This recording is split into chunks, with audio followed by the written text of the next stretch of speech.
op hierdie geseënde maandagoggend en baie dankie vir die voorreg wat ek het om met julle 'n woord te kan deel. Nou, party mense gaan nou sê, great, en ander gaan ook nou weer sê, nie alweer nie. So wat dink julle beteken dit? Ja, ek gaan met ons 2 reekse behandel hierdie week.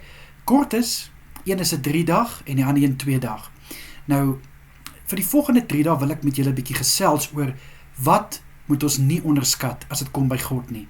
En vandag is dit genade. Ja, my boetie en sissa, ek dink ons het baie keer die neiging dat God se genade is nie vir almal nie. God se genade is net vir sekere mense. My boetie en sissa, jy onderskat die genade van God. Moses wat 'n Egiptenaar doodgeslaan het. Josef wat stories vertel het, geskinder het. Dawid wat 'n buiteegtelike kind gehad het. God se genade was oor hulle gewees. My boetie en sissa, dit maak nie saak wat in jou verlede gebeur het nie. Wanneer jy voor God kom en sê, Here, ek wil my verlede agterlos en ek wil U naam aanroep, sal jy gered word en God se genade sal oor jou wees. Dis uit genade dat jy gered is. Ja, my boetie en sissa, Efesiërs 2 vers 8 sê dit vir ons so mooi. En dan natuurlik 2 Korintiërs 12 vers 9 sê my genade is vir jou genoeg. My boetie en sissa, wat meer het jy nodig? Het jy nodig om offers aan God te bring soos wat Moses en die Israeliete gedoen het, net om God se genade te kry? Nee. Al wat God vra is dat jy opreg voor hom bely en sy aangesig soek en sy genade sal vir jou wees. Wat 'n God sal dit vir ons doen, my boetie en sissa? Daar's soveel gode wat mense aanbid deesdae. Ongelukkig een van hulle is geld. Maar het geld vir jou genade? Nee. Maar God het vir jou genade.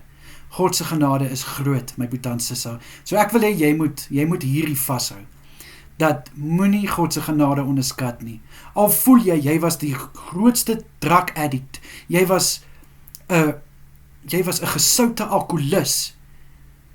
Daai goed word weggewas deur die bloed van Jesus en sy genade is oor jou. Want hoekom? Want hy sien jou hart. My boetie en sissa, alles gaan rondom jou hart. En wanneer jou hart vir God is, wanneer jou hart in lyn is, kan ek nou vir jou sê, gaan God se genade oor jou wees.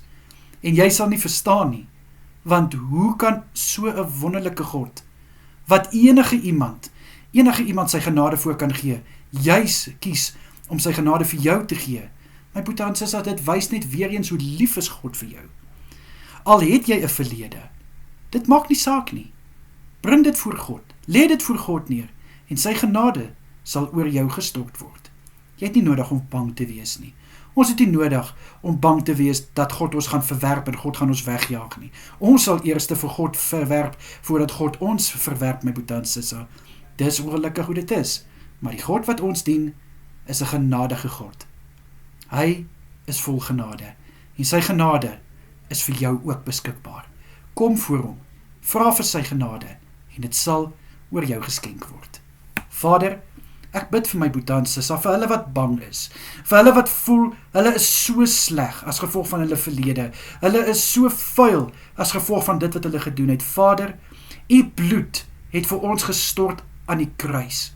U genade was so groot vir ons. Ek bid dat hulle sal weet, U genade is vir hulle ook beskikbaar.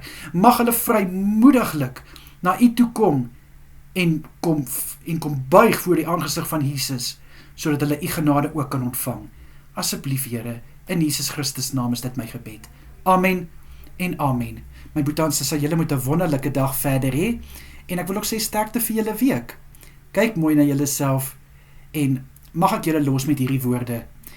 In alles wat julle gaan doen en sê, moet julle God en kan verheerlik. Mooi bly julle, tot ziens.